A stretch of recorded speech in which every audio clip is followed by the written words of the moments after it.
जय श्री राम। जय सिया राम। श्री रामचरितमानस जी का सुंदरकांड पाठ। ओम श्री गणेशाय नमः। जस जस सुरसा बदनु बढ़ावा, तासु दून कपि रूप दिखावा। सत जोजन तिहि आनन कीन्हा, अति लघु रूप पवन सुत लीन्हा। जैसे जैसे सुरसा मुख का विस्तार बढ़ाती थी, हनुमान जी उसका दूना रूप दिखलाते थे। उसने 100 योजन 400 कोस का मुख किया। तब हनुमान जी ने बहुत ही छोटा रूप धारण कर लिया।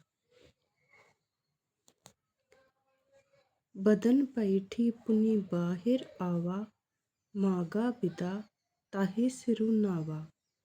मोहे सुरन जेहि लागी पठावा, बुद्धि बल मरमु तोर मैं पावा। और वे उसके मुख में घुसकर तुरंत फिर बाहर निकल आए और उसे सिर नवाकर विदा मांगने लगे। उसने कहा, मैंने तुम्हारे बुद्धि बल का भेद पा लिया, जिसके लिए देवताओं ने मुझे भेजा था।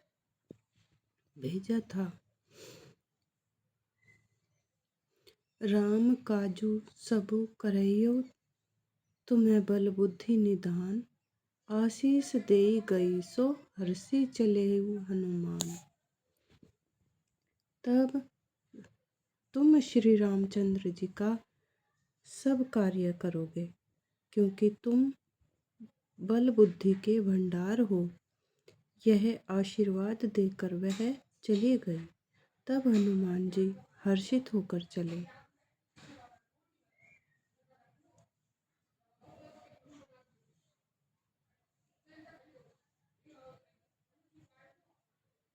अर्थात खुश होकर चले।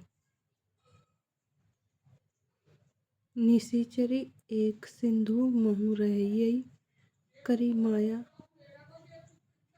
न भूखे खग गई। जीव जंतु जे गगन उड़ाही, जल बिलो की तिन्ह कै परछाही। समुद्र में एक राक्षसी रहती थी। वह माया करके आकाश में उड़ते हुए पक्षियों को पकड़ लेती थी। आकाश में जो जीव जंतु उड़ा करते थे, वह जल में उनकी परछाई देखकर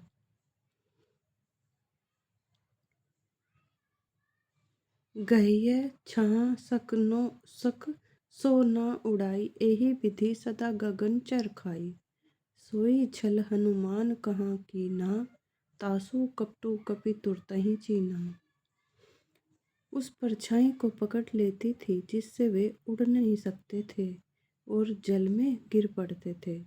इस प्रकार वह सदा आकाश में उड़ने वाले जीवों को खाया करती थी। उसने वही छल हनुमान जी से भी किया। हनुमान जी ने तुरंत ही उसका कपट पहचान लिया। ताहि मारी मारुत सुतवीरा, बारिधि पार गयउ मति धीरा। तहाँ जाई देखी वन शोभा, गुंजत चंचरीक मधुलोभा।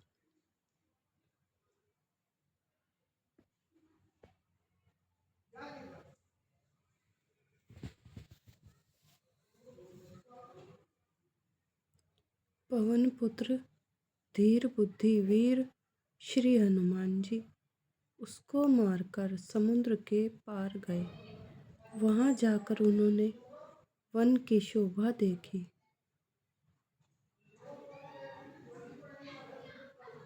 मधु के लोभ से पुष्प रस के लोभ से भौरे गुंजार कर रहे थे। जय श्री राम। जय सिया राम। श्री रामचरितमानस जी की